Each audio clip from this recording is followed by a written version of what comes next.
Hey guys, my name is Ryland Russell and I'm the Worship and Media Arts Pastor here at Central Baptist Church in Owasso, Oklahoma.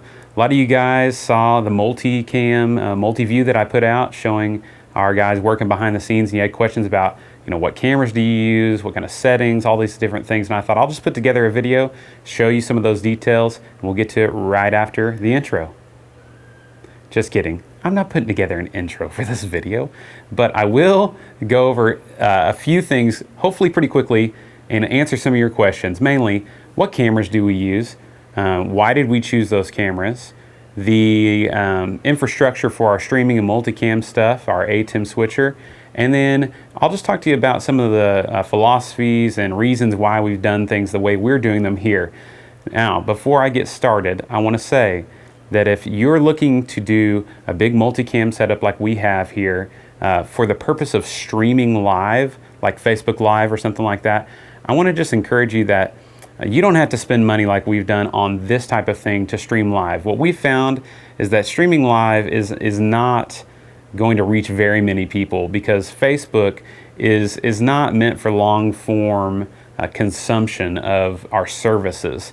So our goal with this was not necessarily to be able to offer this amazing live stream, but it was really to be able to capture live in a multicam environment what's happening, so we can go back and pull maybe a certain song out or a certain moment of the preaching without having to go back and edit things together.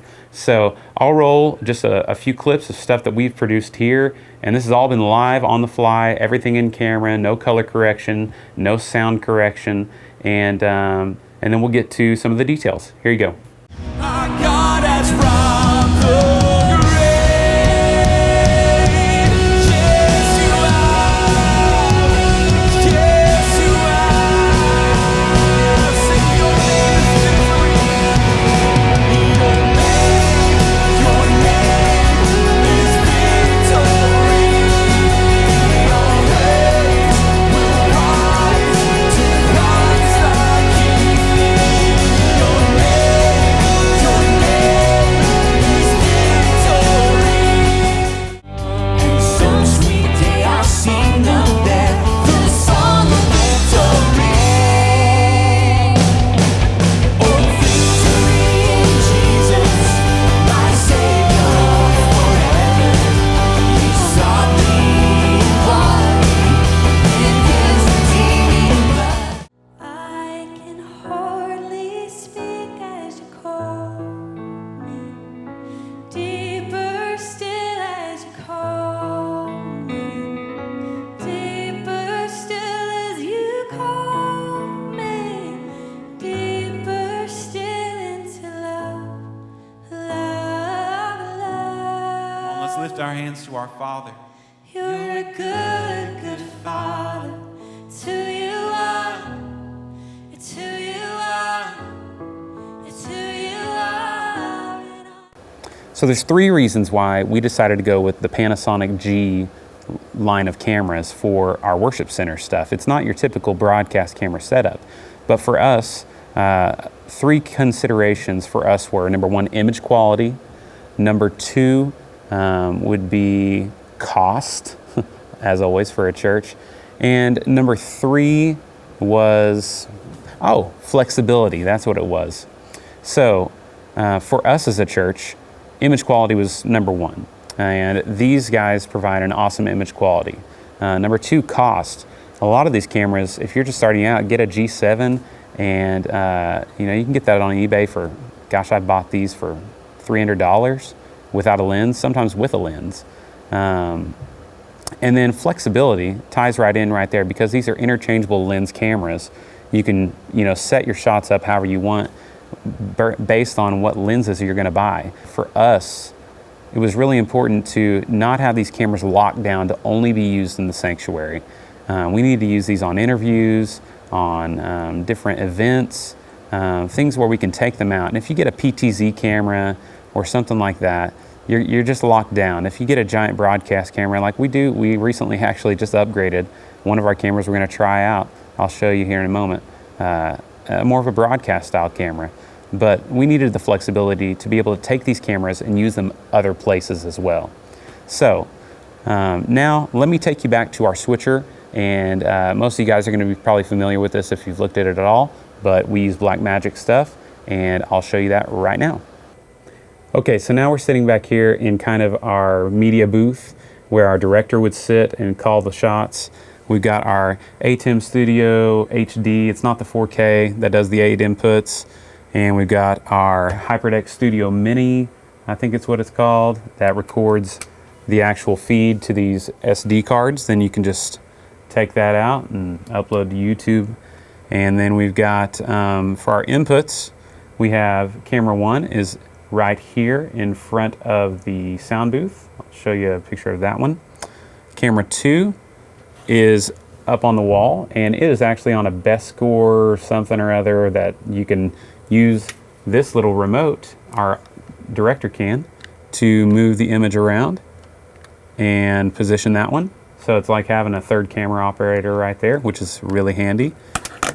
Then camera 3 is a wide shot that is right up here. It's a G7. Camera 4 is our roaming camera. This is a GH5, but honestly a GH4 looks just as good for what we're doing in here. We got the 70-200 IS2 2.8 on a Metabone speed booster, and that gives a great image. They run this on a monopod that they just walk around with, so that way it gives them a little extra stability to get those certain shots roaming around. The other thing that we have was this $5 little number pad, and what's great about it is you can use it to call up your preview and go to different shots with enter and do the crossfades and stuff like that. That's just, you know, a cheap way to do that instead of getting an X keys or, you know, the actual interface from Blackmagic. I did everything trying to save money. One other thing that's really been helpful for us, you see this little iPhone that's really old. There's some app that we use that I have it set to where the alarm flashes the whole screen at them 30 seconds or a minute before the service starts, I think, telling them to start the recording. And I will put a link to that in the description as well if that's something you've struggled with. You know, it's been helpful for us. So that's kind of a rundown of the cameras. And now I just want to talk to you about little tips and tricks and philosophy of why we are doing things the way we're doing them right now. Okay, so I just wanted to interrupt for a second, back in my office putting this stuff together, and realized I forgot quite a few things to mention. So here we go. Cost, how much did I spend to get our system to where it is now? I went back and added it up pretty thoroughly, and I think it's around $9,000 now. And this has been over the process of about 3 years that I've, you know, constantly looked for deals. And that includes cameras, cabling, tripods, converters, everything that we would need, including, you know, the ATEM, monitors, you know, everything. The other thing I didn't talk about that I said I was going to was the HDMI wireless transmitter. If you look at like broadcast HDMI wireless stuff, it's pretty stinking expensive, like thousands of dollars. Well, a guy by the name of Caleb Pike over at DSLRvideoshooter.com, he's a YouTuber, he recommended this little Nyrius Pro unit. I'm gonna link to his video because he explains everything and has a parts list, and that's exactly what we use. We actually are about to, we have another one that we're gonna be using on one of our cameras because I've got this new toy. It's a cable cam that we're gonna be hanging in our sanctuary and testing out to use, and it'll broadcast the signal wirelessly too. Something else I didn't talk about was, you know, your frame rate options. Another reason we went with these Panasonic cameras was that they can output over HDMI a lot of different frame rates. You can do 1080p at 59.94. You can even do, I believe, 24p exactly, or 23.98, but we don't do that. I wouldn't advise that really, because getting your PC or your Mac display to hook up with that takes a lot of effort. So what we do right now, which is probably going to change, is we use 59.94i, and to get to that you have to be in the AVCHD recording format, but we're not recording, so it doesn't matter, and it will output that. And then our Marshall CV502 camera that is on our drummer. We have another one that we don't use currently on stage. I can do that as well. Now, something you might also consider are the converters. We use the MD-HX decimators. I tried the Blackmagic converters to change the frame rates to make them match, because the ATEM has to be exactly the same frame rate. It's not going to work. You know, you can't just throw a GoPro up there and think it's going to work. Another option that you got that we tried that we didn't actually love, but for some people it might work great, is this little camera right here. It's called a Z camera E1, and it has the same exact sensor, the micro four thirds sensor, as a GH4. And while it looked great, for us it was just more worth it to get a G7. Yeah, I picked these up for $100 each, guys. I mean, like, it has a great image, but the functionality is not quite there.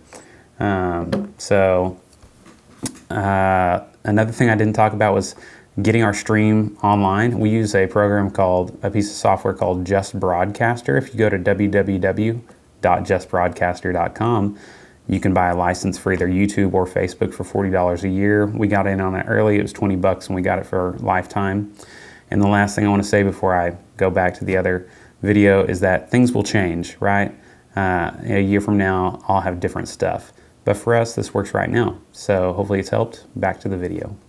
So there's a lot of different ways to go about this, and a lot of different types of cameras or gear that you can get to get a great image. For us, this was one of the cheapest ways that I've been able to do it. Tip number one, look for used gear. I've had great luck with eBay, buying these cameras, lenses, and then, you know, being able to get them for, gosh, half the cost sometimes, but you really do have to watch. So check out for used gear, Facebook Marketplace, things like that. The second tip I'd have, if you're gonna go this route, check out vintage lenses. I mean, there's some great vintage lenses, and if you got a lockdown shot somewhere, you can get, you know, 50 millimeter 1.8 prime and just adapt it onto your camera for, you know, $50 and have a great looking image. The third tip that I would have is, you know, involve your youth in this, because I've had so many of our students that have gotten involved with this and really have blossomed and been able to help us a lot and taken a lot of ownership in this thing, and it's been really cool to see. The last tip that I would give you is just to reiterate that, to me, the live stream, the Facebook Live kind of thing is not necessarily what should be your end goal. What I would do is take these multicam recordings that you're able to get and repurpose them for certain types of posts or Instagrams or anything like that. And we've had great success with those, reaching our community, whether that's sharing a certain song or a clip from a sermon, things like that. So I'll try to link all the things I've talked about and some of the stuff that I didn't even talk about in the description below. And if you have any questions, just ask in the comments. Thanks, guys.